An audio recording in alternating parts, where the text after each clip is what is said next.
Bonjour, cette présentation tente de faire le résumé du projet du 28 octobre 2016 destiné à Monsieur Hutt et Monsieur Tijani Razmi. Il s'agit alors de répondre à une question de recherche qui se résume en ce qui suit. Est-ce que Scénarii Chain va aider les membres qui sont concernés par le montage du projet FMA à atteindre leur objectif? Donc, 5 chapitres seront dédiés pour faire une réponse à cette question de recherche. Il s'agit, dans le premier point, de déterminer les objectifs. Notre objectif, c'est d'établir un curriculum qui est fait d'objectifs, qui est fait d'un contenu qui est l'économie digitale réservée pour les non-apprenants et de méthodes d'enseignement qui se compressent en le besoin d'utiliser Scénarii Chain. Donc, de quoi s'agit-il dans le premier chapitre? Le premier chapitre concerne la description des objectifs. Nous voulons que les apprenants non entendants accèdent à l'université et par le biais d'une formation à distance, se focalisant d'abord sur l'économie digitale. Le deuxième point qui était abordé dans le chapitre 1, ça concerne la description de l'environnement où travaille l'équipe qui est concernée par le montage du projet FMA. Il s'agit de rassembler le savoir acquis par ses membres afin de donner quelque chose de positif pour les apprenants non entendants. Le troisième point se focalise sur la description des tâches qui étaient reléguées aux membres de l'équipe concernée par le montage du projet FMA. Donc, il s'agit d'un concepteur de curriculum, il s'agit d'un opérateur qui va établir Scénarii Chain, il s'agit d'un responsable de communication qui va lancer la recherche, il s'agit d'un trésorier, il s'agit d'un responsable des contrats et il s'agit d'un responsable de délai. Donc, ensemble, ils vont travailler pour monter le projet que j'appelle projet FMA en faveur des apprenants non entendants. Donc, il s'agit aussi d'un deuxième chapitre où la description de la question de recherche suivante était abordée. Est-ce que le recours à Scénarii Chain peut, en tant que support majeur d'apprentissage, aider l'équipe concernée par le lancement du projet à atteindre les objectifs visés? Donc, il sera ici question d'aborder Scénarii Chain afin de donner une idée aux utilisateurs sur comment elle est utilisée. Donc, je vais réserver une vidéo qui est réservée pour toutes les étapes qui sont nécessaires pour l'utilisation de Scénarii Chain. Ça concerne la démonstration. Donc, il s'agit dans ce chapitre de formuler des hypothèses. L'une des hypothèses est, oui, nous pensons que les apprenants peuvent étudier l'économie digitale à distance à travers le lancement de Scénarii Chain.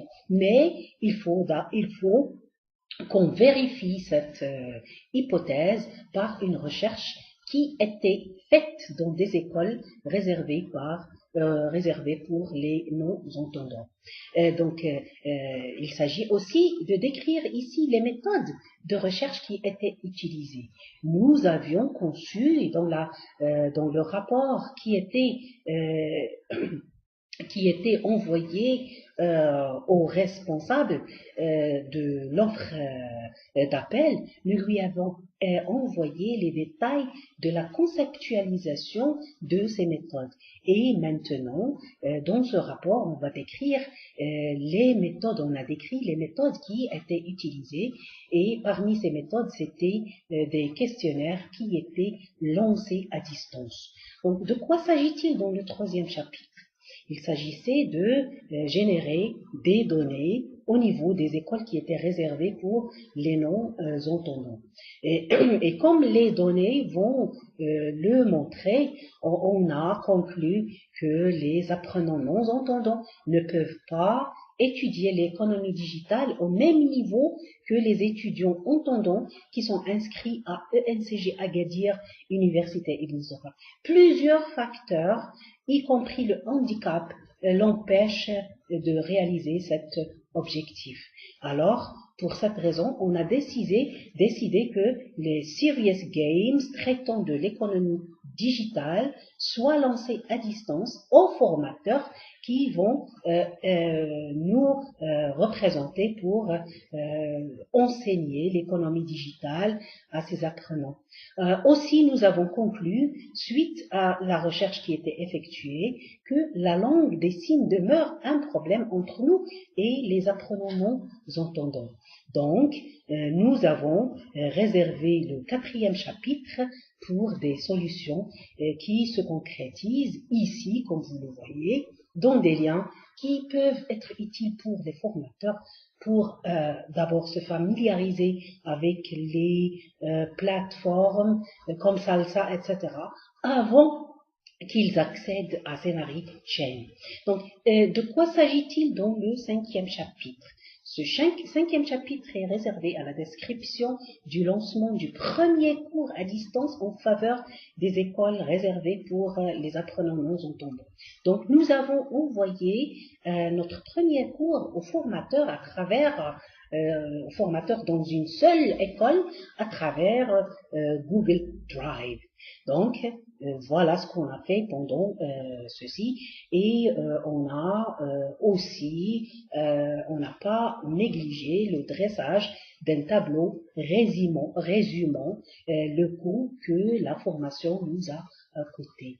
Donc, nous espérons que le responsable qui nous a envoyé cet appel d'offres règle les frais avant que nous entamions la suite de ce projet qui se concrétisera surtout lors du lancement de Zenari Chain aux apprenants non-entendants ultérieurement, étant donné que maintenant ils ne peuvent pas, ni eux, ni leurs formateurs, se servir de ce rapport. Donc voilà les coûts, vous allez les trouver en détail sur le rapport que nous vous avons envoyé, et ça se résume en 6060 €. Donc nous espérons recevoir cette somme le plus tôt possible. On a aussi tâché à ce que ce projet soit fait d'une façon très scientifique, très rigoureuse. On a utilisé APA qui nous a été transmis par M. Hutt, aussi bien que par autres enseignants à l'Université de Lille 1. Donc, nous souhaitons que nous avons abouti aux objectifs et que nous avons été utiles pour le responsable et pour les apprenants non-entendants. C'est Amina Foukara, l'une des membres de l'équipe concernée par le...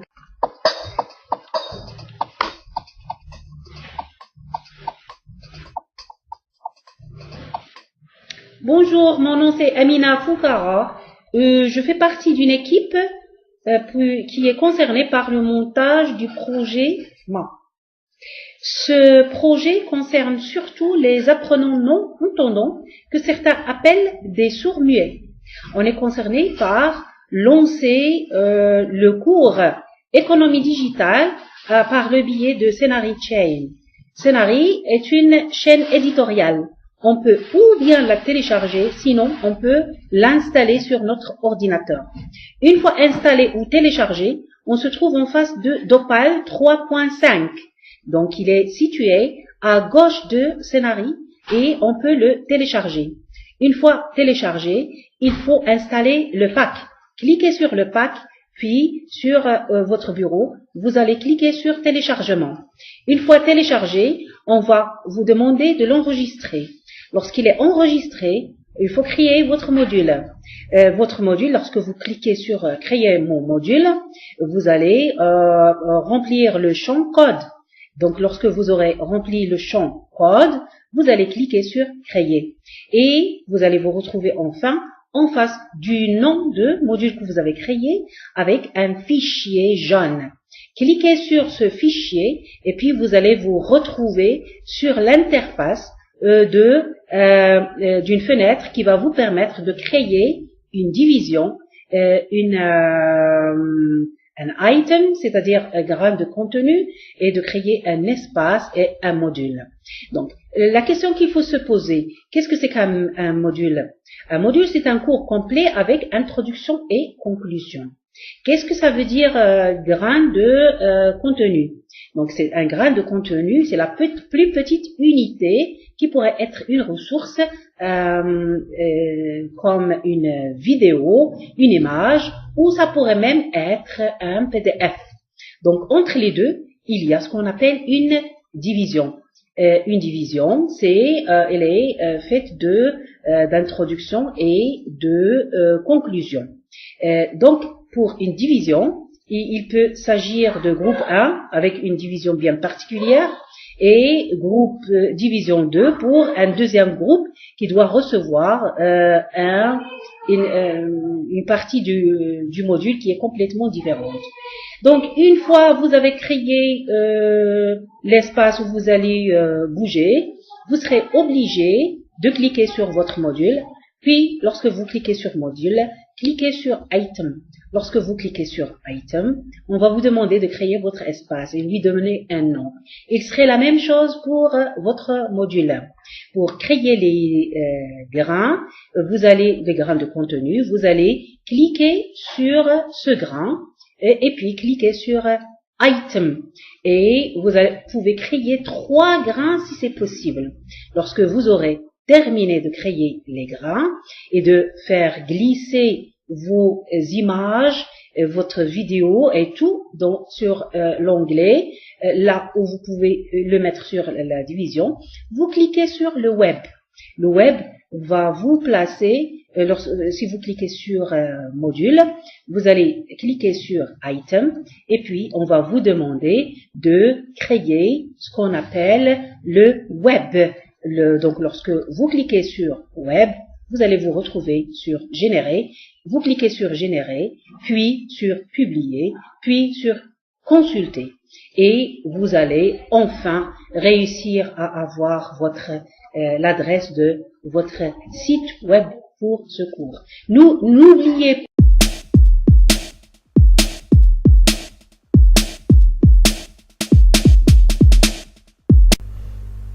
Bonjour, mon nom c'est Amina Foukara. Je suis un membre de l'équipe qui est concernée par le montage du projet FMA. Sachez bien, chers professeurs, que cette présentation est uniquement l'introduction des 2 travaux que j'ai attachés à cette vidéo et qui sont la première partie est constituée d'un résumé de tout ce qui était incorporé dans le projet du 28 octobre 2016 et qui était supposé être soumis à M. Tijani Rasmi et à M. Jean Hutt.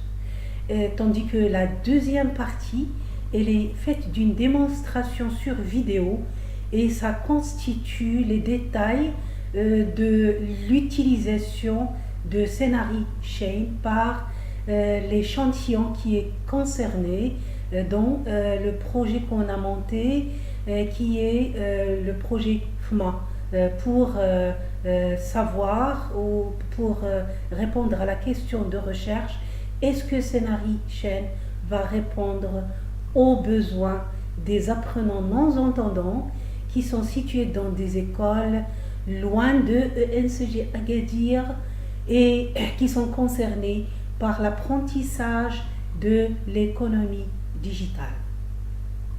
Donc ici, je vais tâcher à ce que je vous donne le résumé de tout ce que j'ai inclus d'abord dans la première partie qui est sous forme d'une vidéo et la deuxième partie qui est sous forme d'une vidéo aussi, se focalisant sur la démo de l'utilisation de Scénarii Chain. Donc, brièvement, dans ce projet, il était question de 5 chapitres. D'abord, j'ai commencé le projet en posant la question suivante qui constitue la question de recherche pour tout le projet FMA. Et est-ce que Scénarii Chain va aider les apprenants, les membres qui sont concernés par le montage du projet FMA à lancer des cours à distance en faveur des apprenants non-entendants. Ces apprenants que nous appelons entendants, non-entendants, sont ceux que les gens d'habitude appellent les sourds muets. Donc, suite à cette question de recherche, j'ai établi les projets. Donc, quels sont les projets derrière quels sont les objectifs derrière l'établissement de ce projet? Donc, le premier objectif, c'est l'établissement d'un curriculum par le concepteur du curriculum. Donc, ce curriculum est composé de 4 composantes. Le contenu qui se focalise sur l'économie digitale en faveur des apprenants non-entendants. Et puis, la deuxième composante, c'est la méthode à utiliser pour lancer ce contenu aux apprenants qui sont situés dans des écoles pour ce qu'on appelle les sourds muets, pour les non-entendants.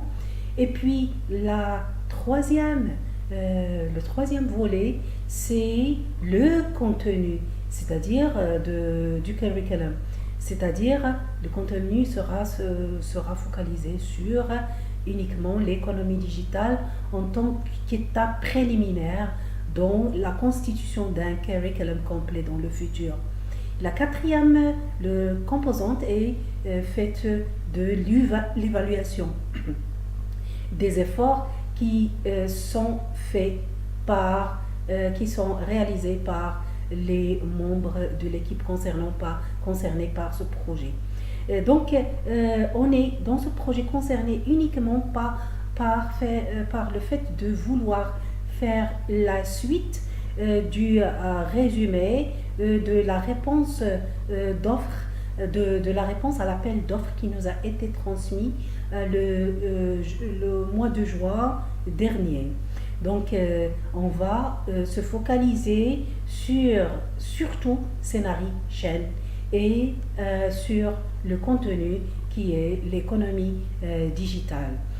Donc, pour le deuxième volet, suite à la détermination des objectifs, on a aussi abordé le problème de l'environnement.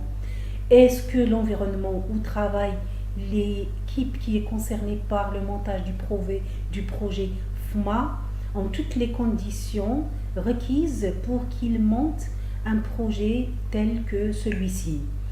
Donc, nous avons fait de notre mieux pour faire la gestion du savoir, c'est-à-dire que on s'est focalisé sur les acquises ou les compétences de chacun des membres faisant partie de ce projet. Ces membres sont d'abord le concepteur du curriculum, il y a aussi l'opérateur, c'est-à-dire celui qui va se concentrer sur tout ce qui est technologie, et en premier lieu Scénarii Chain. Et puis il y a le responsable de la communication qui va être concerné par le lancement d'une recherche qualitative et quantitative aux écoles où sont enregistrés les apprenants non entendants.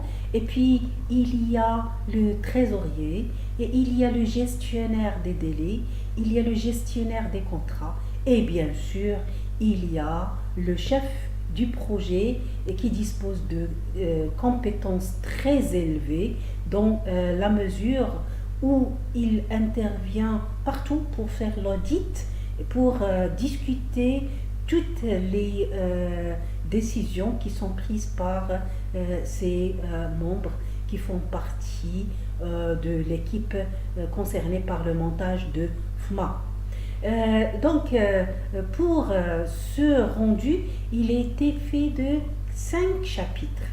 Le premier chapitre, c'est focalisé sur les compétences des personnes qui sont concernées par le lancement, le lancement du projet FMA. Les tâches étaient réparties. Donc, le chef du projet doit assister à toutes les réunions, faire l'audit, etc. Il y a le concepteur du curriculum qui a beaucoup de savoir en ce qui concerne l'économie digitale avec tout ce qui se rapporte à la bourse des valeurs, aux différents diagrammes qui sont utilisés par les comptables, par les statisticiens à la bourse des valeurs et tout ce qui se rapporte aux actions, tout ce qui se rapporte aux dividendes, tout ce qui se rapporte aux investisseurs, c'est-à-dire les épargnants qui aident les investisseurs, c'est-à-dire les sociétés à responsabilité limitée et les multinationales à atteindre leurs objectifs en ce qui concerne l'investissement de l'argent qui est investi par les épargnants pour qu'ils achètent tout ce dont ils ont besoin et notamment les biens corporels qui sont les immobilisations dont ils ont besoin. Donc, c'est le concepteur du curriculum, il sait de quoi le sujet se rapporte en économie digitale en faveur des apprenants non-entendants. Il est à signaler que ce sujet est enseigné à ENCG Agadir et les apprenants entendants à ENCG ne trouvent aucune difficulté maintenant en économie digitale. Donc, pour ce qui est responsable de communication, le responsable de communication doit être familier avec tout ce qui est recherche qualitative et quantitative. Pour ce qui est recherche quantitative, il doit préparer non seulement les questions, mais aussi tous les questionnaires qui doivent être lancés à distance. Bien sûr, puisqu'il est question d'apprenants non-entendants, le volet psychologique est très intéressant. Alors, le langage que le responsable de la communication doit utiliser pendant les interviews et pendant le lancement des questionnaires doit être pris en considération, car nous ne voulons pas que l'impact soit négatif sur les apprenants non-entendants. Le responsable de la communication était aussi obligé de rédiger une lettre où nous, les membres, demandons la permission des écoles qui sont réservées par les non-entendants pour qu'ils nous donnent accès à ces écoles. Donc, la recherche était reléguée aux responsables de la communication. Puis, il y a l'opérateur. L'opérateur, il était concerné par tout ce qui est technologie. Il était concerné par l'installation de ScenariChain, l'installation d'Opal. Donc, nous vous rappelons le fait que nous avons utilisé ScenariChain version 4.2 et Opal 3.2, version 3.2. Donc, le responsable qui est appelé opérateur il était au courant, il maîtrisait très bien la technologie se rapportant à Scénarichen. Je vous rappelle le fait que j'ai produit une vidéo qui décrit toutes les étapes qui sont requises pour l'établissement, pour la description des étapes à suivre lors de l'utilisation de Scénarichen. Donc pour ce qui est deuxième chapitre, il est réservé pour la provision d'une question se rapportant à Scénarichen. Quelques idées sur Scénarichen y figurent dans ce deuxième chapitre. Puis le troisième chapitre se focalise sur la recherche qui était lancée dans des écoles. Et il était question de la génération de données et grâce à ces données, nous avons fait des conclusions. La première conclusion se rapporte aux apprenants non-entendants eux-mêmes. Nous avons remarqué que ces apprenants, puisqu'ils souffrent de plusieurs problèmes, y compris le handicap, ils ne peuvent pas étudier l'économie digitale au même niveau que les étudiants entendants qui sont inscrits à ENCG Agadir, Université Ibn Zahar. Donc pour cela, pour les aider à atteindre leur objectif, on a tâché à ce que les Serious Games soient utilisés en tant qu'étape préliminaire pour aider les apprenants non-entendants à assimiler le contenu de l'économie digitale. La deuxième remarque qu'on a faite se rapporte aux responsables des apprenants non-entendants. Nous avons remarqué que les responsables dans ces écoles maîtrisent très bien la langue des signes. Et par ceci, je voudrais dire la langue des signes en arabe, en français, en anglais, et cela leur permet d'entamer des conversations faciles avec ces apprenants. Donc, nous avons remarqué que les apprenants ne portent pas de cochlear. Donc, malgré tout cela, les formateurs réussissent à atteindre leurs objectifs en ce qui est rapport avec l'enseignement des matières enseignées au niveau de ces écoles. Nous avons aussi remarqué que ces apprenants ont besoin d'aide financière et nous avons tâché à ce que ces cochlear soient mis à leur disposition.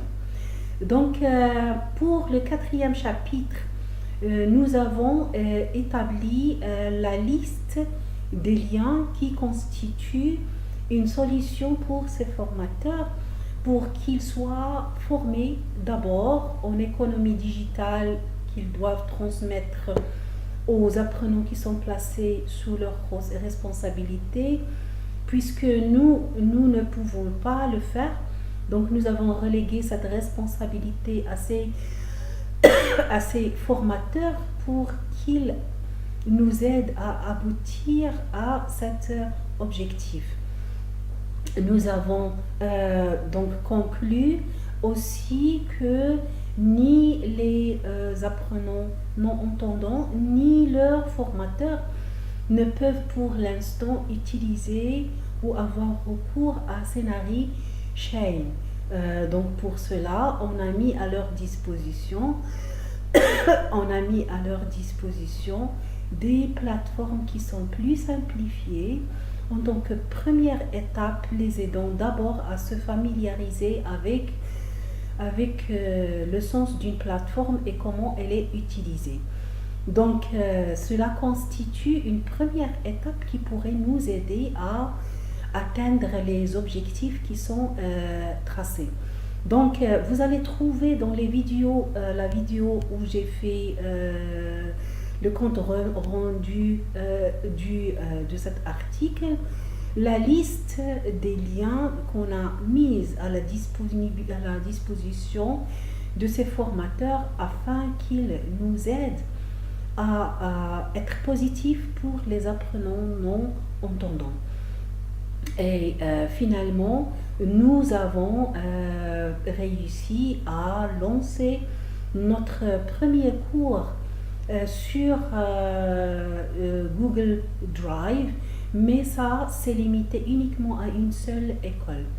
Et nous espérons vous envoyer le reste de ce qui va se passer en termes du lancement de Scénarichain dans les semaines à venir. Donc,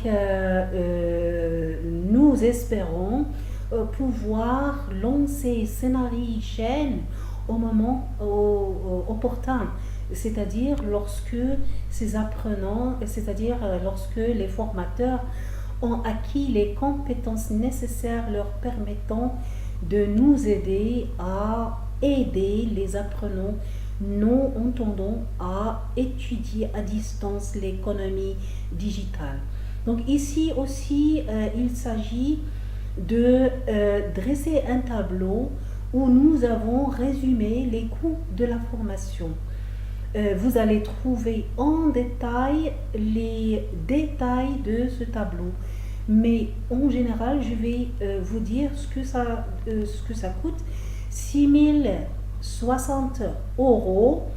Ça incorpore les frais exigés par le concepteur du curriculum, par le responsable de la communication, par l'opérateur qui a installé Scénarichain et qui a essayé de lancer, mais en vain, puisqu'il s'est rendu compte qu'il n'est pas encore temps de le faire, par le trésorier, par le gestionnaire du délai et par le gestionnaire des contrats. Et bien sûr, les exigences financières du responsable du projet en entier. Donc, nous espérons recevoir les 6 060 € le plus tôt possible avant que nous continuons à travailler sur le lancement définitif de Scénarichain.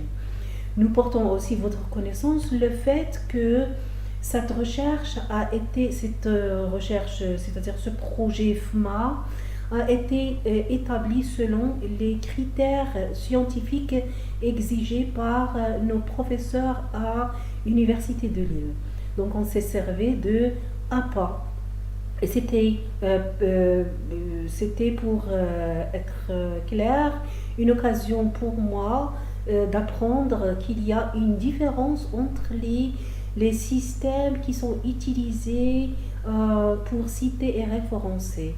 Dans le passé, j'utilisais le Harvard System et je l'ai utilisé pendant des années. Mais cette année, comme j'ai appris APA, je n'ai pas eu de problème maintenant à l'utiliser. Et je vous remercie beaucoup pour cette opportunité que vous m'avez donnée pour maîtriser le système qui est utilisé par les enseignants français à l'Université de Lille 1. Je vous rappelle aussi que toutes les étapes qu'on a franchies, la phase de conceptualisation et la phase de déploiement, dont un rapport vous a été envoyé le mois dernier, était réalisé d'une façon très scientifique. Donc cette phase aujourd'hui concerne la phase de réalisation et tous les enseignements qui se sont ancrés sur un système scientifique ont été utilisés et nous espérons en tant qu'équipe concernée par le montage de ce projet FMA d'être à la hauteur de vos attentes. Donc c'est Amina Foukara, je suis inscrite en MA, en IPM, c'est-à-dire recherche en formation des adultes. Donc je représente le groupe et j'espère aussi avoir été à l'attente du groupe auquel je fais partie. Je vous rappelle que ce que je viens de faire aujourd'hui, maintenant, n'est que le résumé de 2 autres vidéos que vous trouverez attachées ici. Une démonstration pour Scénaricène et un résumé du rendu du 28 octobre 2016 sur Movie Maker.